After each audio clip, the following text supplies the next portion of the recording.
오늘 말씀은 열왕기하 2장 15절에서 25절까지 말씀인데요. 19절에서 22절까지만 읽도록 하겠습니다. 그 성읍 사람들이 엘리사에게 말하되 우리 주인께서 보시는 바와 같이 이 성읍의 위치는 좋으나 물이 나쁨으로 토산이 익지 못하고 떨어지나이다. 엘리사가 이르되 세 그릇에 소금을 담아 내게로 가져오라 하매 곧 가져온지라. 엘리사가 물 근원으로 나아가서 소금을 그 가운데에 던지며 이르되 여호와의 말씀이 내가 이 물을 고쳤으니 이로부터 다시는 죽음이나 열매 맺지 못함이 없을지니라 하셨느니라 하니 그 물이 엘리사가 한 말과 같이 고쳐져서 오늘에 이르렀더라. 아멘. 아침 묵상을 들으시는 모든 성도님들에게 하나님의 은혜가 있기를 간절히 소망합니다. 오늘 본문은 엘리야가 승천한 후에 엘리사가 그 애언 사역을 이어받아서 가장 먼저 한 사역을 소개하고 있습니다. 19절을 다시 한번 읽어보겠습니다. 그 성읍 사람들이 엘리사에게 말하되 우리 주인께서 보시는 바와 같이 이 성읍의 위치는 좋으나 물이 나쁨으로 토산이 익지 못하고 떨어지나이다. 여리고의 수질이 좋지 않았습니다.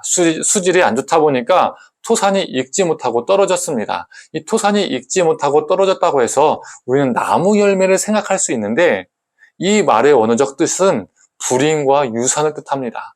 그래서 표준세번역과 공동번역은 아이들을 유산했다라고 기록하고 있습니다.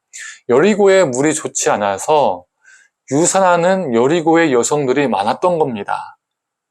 그때 엘리사는 그 상황을 외면치 않았습니다.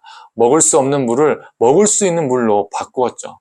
즉 엘리야의 사역을 이어받아서 엘리사가 가장 먼저 한 사역이 여리고의 수질 개선 사역이었습니다.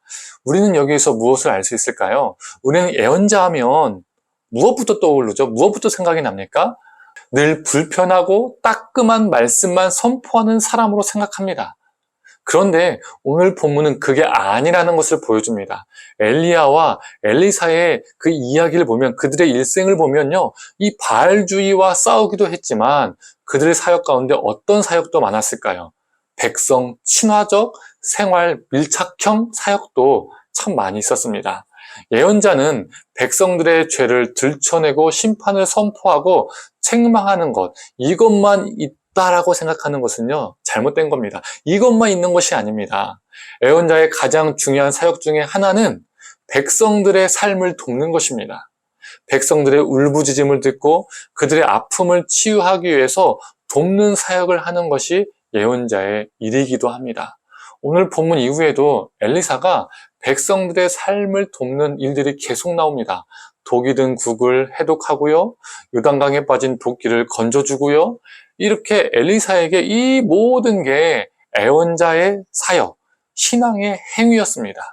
그렇다면 어떤 목회자가 하나님이 원하시는 목회자일까요? 우리 한국교회 목회자는 연예인이 많이 되었죠. 대부분의 성도들은 목사님을 예배당 스크린을 통해서 봅니다. 직접 보기 힘들죠. 대화할 수 없는 존재가 되었습니다. 우리 연예인도 어떻습니까? 스크린을 통해서 보잖아요. 직접 보고 대화하기 힘든 대상입니다. 그렇다가 우연찮게 우리가 연예인을 보고 또 같이 사진 찍고 악수하면 어떻습니까? 주변 사람들에게 나 어떠한 연예인 봤어, 어떠한 배우 봤어, 어떠한 가수 봤어, 이렇게 자랑하지 않습니까? 우리가 이렇게 똑같이 되어버린 거예요. 우연찮게 목사님과 악수라도 하면, 목사님이 인사라도 해주면, 어떤 행사에서 우연찮게 사진이라도 같이 찍으면 너무 좋아합니다.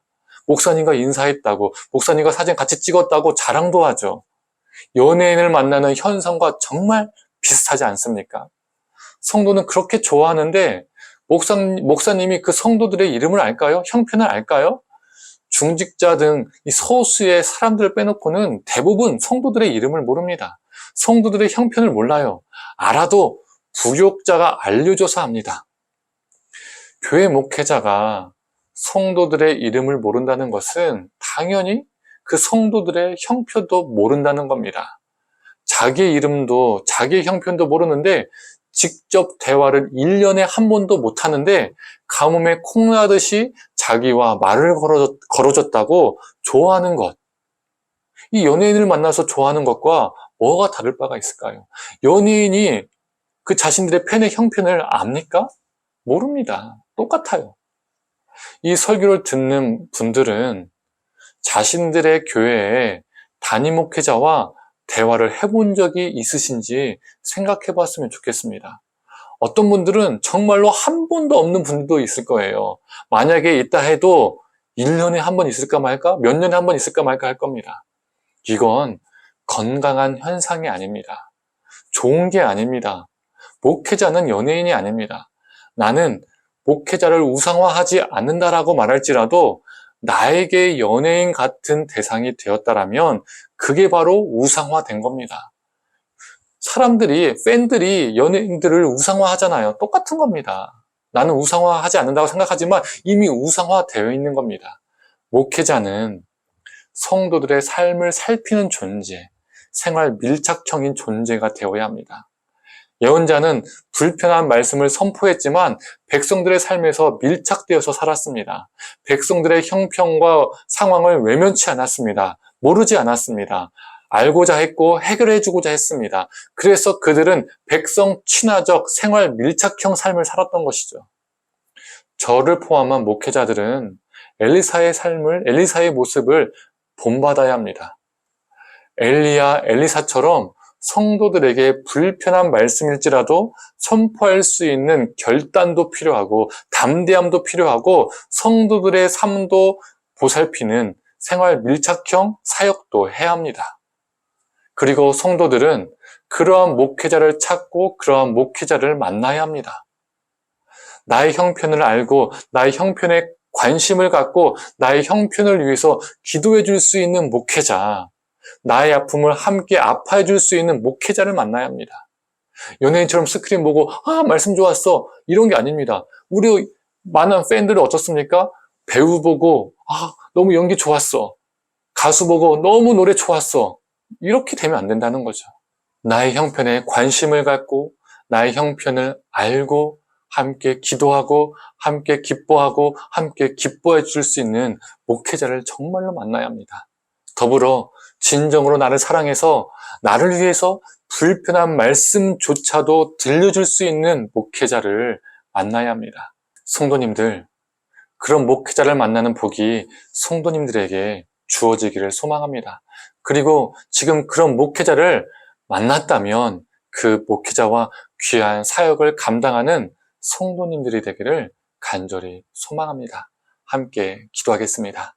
하나님, 오늘 말씀을 통해서 예언자는 불편하고 따끔한 말씀만 선포하는 것이 아니라 백성들의 아픔을 알고 외면치 않고 그들을 돌보는 생활 밀착형, 백성 친화적인 사역도 했음을, 그런 존재임을 보게 됩니다.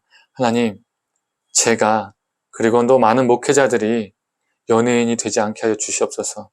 백성들의 삶을 알았던 엘사처럼 하나님, 성도들의 삶을 알고자 하고 그리고 함께 아파하고 함께 웃고 기뻐할 수 있고 기도할 수 있고 그들의 삶과 밀착되어지는 생활 밀착형 백성 친화적인 목회자가 되게 하여 주시옵소서. 또한 그 성도들을 사랑해서 성도들이 불편할지라도 담대하게 하나님의 말씀을 전할 수 있는 존재로 이 땅의 목회자들이 서게 하여 주시옵소서. 저도 그러한 목회자가 되게 하여 주시옵소서. 또한 많은 성도들에게 그러한 목회자를 만날 수 있는 하나님 귀한 복이 역사가 있게 하여 주시옵소서. 감사드리며 사랑에 많으신 예수님의 이름으로 기도드립니다. 아멘.